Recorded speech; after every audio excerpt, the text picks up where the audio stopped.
Hey, is this thing on?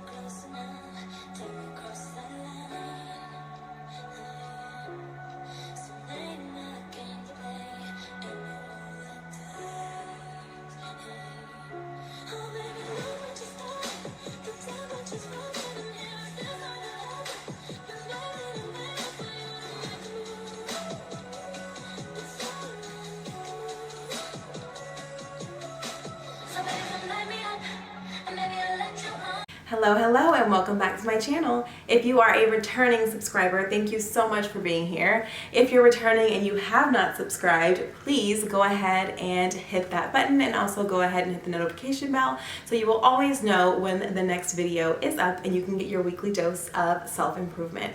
If you are new here, hello, my name is Amber. I am a life coach and a career coach. And here on my channel, I cover a lot of topics including lifestyle, mindset, advice, and everything in between. Today, we are talking about the soft life.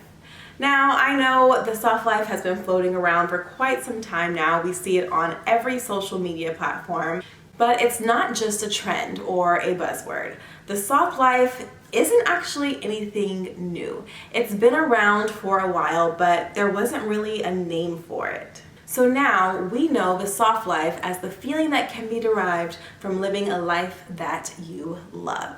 But in reality, is that sustainable? So before we talk about the sustainability factor involving the soft life, let's go ahead and debunk some of the very common myths about what it means to live a soft life. First of all, a soft life does not mean that you have to be rich. There are luxuries in so many different areas of our lives. Yes, many of us do enjoy the more typical luxury things, items, bags, going on different trips, traveling the world. And there is absolutely nothing wrong with that if that fits into what your soft life looks like. But soft life does not look the same for everyone. Also, just because you want to live a soft life or you do live a soft life, it does not mean that you are lazy or you are depending on someone else to fund your lifestyle. I personally feel that I live a very soft life. I absolutely love it and I enjoy it, but I also work really, really hard. And it's so important to acknowledge that I didn't just wake up one day and be like, hey, I'm here, I'm a soft life queen. No, I had to work to get to this point. We will talk about the struggles and the journey and the hustle culture that I had to get out of in order to get into my soft life era. However, there was work that had to be done, and I completely acknowledge the fact that I'm able to work a job that's not extremely taxing. I work remote. I have side businesses that I absolutely love and they energize me. Those things would not be possible if I had not gone through the challenging times and gotten everything I needed in a row in order to get into my soft life. So it is extremely important to recognize that living a soft life does not look the same for everyone. You get to define what your soft life looks like. And remember, soft life is just your version of your absolute best life, where you are happy, you are doing everything that truly fulfills you. For me personally, my definition of a soft life is literally the opposite of a hard life. It means that I have more time freedom, I'm able to invest more in my health, I'm cultivating positive relationships, enjoying life's little luxuries, and dedicating time to self-care. But interestingly enough, I didn't even know that I craved or deserved a soft life until I had a moment to slow down and really assess where things were going for me. That happened to be during the pandemic, which was an extremely difficult time for so many people, but it really was a good time for me to just stop and reflect. Like, what am I doing? How am I spending my time? What's important to me? What am I prioritizing? And what shifts can I make? I found myself just having a lot of free time and getting back into DIY projects, crafting, dancing, getting back to things that I loved and passions that I had just gotten kind of pushed to the side because I just didn't have the time. Really, I was able to focus on myself, figure out what's next for me, and start designing a life that I love. One of the most important things that contributes to my soft life is making sure that I am as stress-free as possible. So that means any person, anything, any place, any of the above. If it stresses me out, I am removing it from my life. There is no need to continue having stressors and allowing these things into your life that are going to drain your energy, take you out of your positive space, and also deduct time that you should be spending on yourself or cultivating relationships and friendships with people who truly value you and who add value to your life. I can't deny that obviously combining all of those things into achieving a soft life, it does take a lot of work, but if it's truly something that you desire, then the work is worth it. You need to put in the work to gain the knowledge, gain any type of education that you can about being financially stable and creating healthy money habits and being smart about the way that you spend, about the way that you save, about the way that you invest. You don't want to get to the point where you just become so consumed with living a soft life that you've been frivolous with your spending and now you're to a point where you have to completely reverse your soft life and work extremely hard and basically start from ground zero. If you guys are interested in learning more about finances, my tips for budgeting, saving, all of those things, I would love to make a video about that, so just drop a comment below.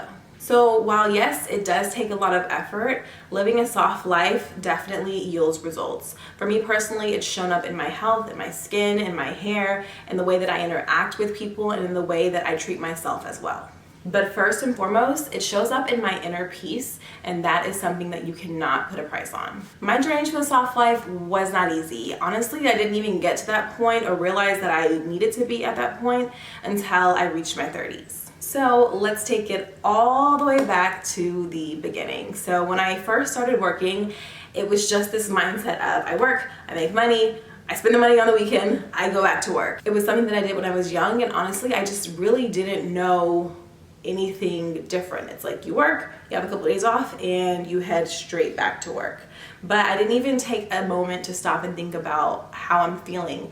Am I being valued? Am I spending my time on things that are truly important?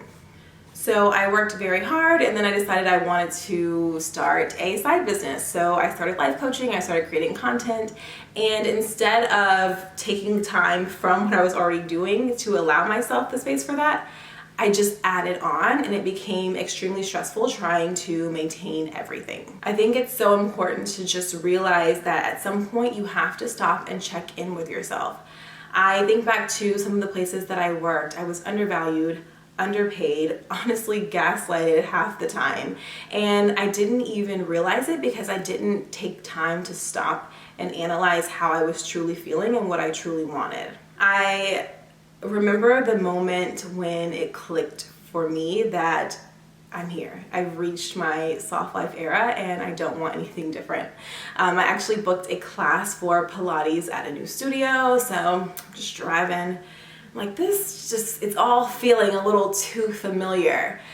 Did not pay attention to the address at all. Pull in, turns out the Pilates studio is literally underneath a place that I used to work, and it was a Friday at 2 p.m. And I'm like, instead of going up there to the place where I used to work, where I just never took time for myself or took time to pay attention to what I truly wanted and what I wanted to do on a Friday at 2 p.m., now I'm going in the same exact building to do something else that fulfills me, pours into my health and my wellness, and just makes me happy. And so being able to see the difference, I was like, wow, like I'm gonna take a moment to just, first of all, be extremely grateful. And then also like I have to toot my own horn a little bit. Like I worked really hard to get to this point, and I'm so glad that something clicked for me and I was able to wake up and realize that I needed to make a change. So if you feel like a soft life is something that you desire, I am going to be giving you 10 different tips to not only attain a soft life, but also to sustain a soft life. First things first, identify what a soft life means for you. If you enjoy working, don't stop working. If you enjoy having time freedom during the day, make sure you're gonna figure out a way to have that time freedom during the day. If you enjoy cooking, incorporate that into your life more. It doesn't have to be a full stop or a complete 180 on everything that you're doing. It's a gradual progression to designing the perfect life for yourself, not anyone else's standard of what a perfect life or a soft life or any of that actually means. Second tip is to count the cost. In order for something to be sustainable, you have to map it from beginning to end. Figure out what that big picture is, what you want your soft life to look like, and then start taking every single step and make sure they are planned out in order to get to that soft life. Because if you jump from A to Z, everything in the middle is about to be a mess. And then you're gonna get to Z and realize, hey, I'm not ready to be here. So now I gotta go all the way back and start over. Whereas if you had counted the cost from the beginning, then you'd be able to be in a place where you're sustaining yourself and you can continue to grow and thrive in your soft life. My third tip is to list out the changes that you need to make in chronological order. So similar to those steps to get from point A to Z, what do I need to do first? What comes next? And exactly details of how you're going to do it. For the fourth tip, we can get into a little bit of fun. Start pinning or creating mood boards or things that are going to continually inspire you. You don't want to say, hey, I want this soft life, but not have a vivid picture of what that looks like for yourself. So map it out. Put it up somewhere where you can see it. You can even create a digital vision board that you use as your phone's background. Something to have a consistent reminder of the life that you want, the life that you're designing, the life that you are working towards.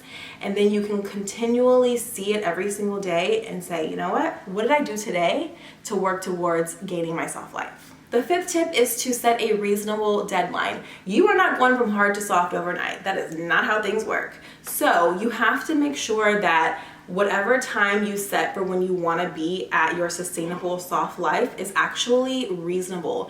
These things do take time. I worked in a career that was not so great for 10 years, honestly a little bit more than that, and I ran myself into the ground. I literally had a crack on my windshield from a rock that fell from a bridge above and cracked it.